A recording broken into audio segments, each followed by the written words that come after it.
एक बार एक वैज्ञानिक ने एक टिड्डे तो पकड़ा और उसे अपनी आवाज पर छलांग लगाना सिखाया। वैज्ञानिक टिड्डे से कहता कूदो, टिड्डा उसके आवाज सुनते ही जोर से छलांग लगा देता। अब वह वैज्ञानिक था तो प्रयोग करना बनता ही था। उन्होंने टिड्डे की छलांग पर प्रयोग किया।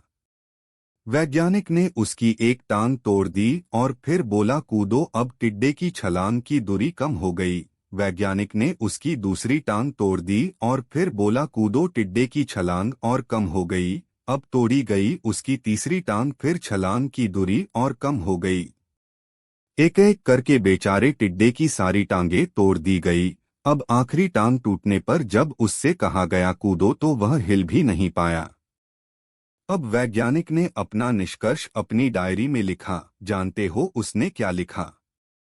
जब टिड्डे की एक टांग तोड़ी गई तो वह थोड़ा बहरा हो गया। जब उसकी दूसरी टांग तोड़ी गई तो वो और बहरा हो गया। हर टांग टूटने के साथ वो और बहरा होता गया और सारी टांग टूटने के बाद वह बिल्कुल बहरा हो गया। अब जोर जोर से चिल्लाने का भी उस पर कोई असर नहीं हुआ। वो तो अपनी जगह से हिला तक नहीं, छलांग लगाना तो दूर की बात थी।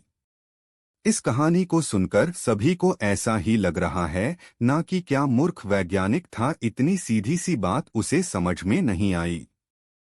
या कुछ लोग ये भी सोच रहे होंगे कि ये तो किसी बच्चे को भी पता है कि टिड्डे की छलांग उसके टांग टूटने की वजह से कम होती जा रही थी, ना कि वह बहरा हो गया था। दोस्तों, हम सभी जीवन में कई बार ऐसे ही मूर्ख बन जाते हैं। कई बार जीवन में दो घटनाएं एक साथ ऐसे घटती है कि उनका एक दूसरे से कोई संबंध होता ही नहीं, फिर भी ऐसा लगता है कि गहरा संबंध है। कभी कभी दिखता कुछ और है लेकिन समझ कुछ और आता है और वास्तव में होता कुछ और है। इसीलिए अगर पछताना नहीं है तो जीवन में जल्दबाजी में कोई निर्णय ना ले, हमेशा समझबूझ का इस्तेमाल करे, सावधानी बरते, नतीजे सोच विचार कर ही निकाले। दोस्तों, आपको मोटिवेशन की आग पर ये छोटी छोटी कहानियां और सिख कैसी लग रही है?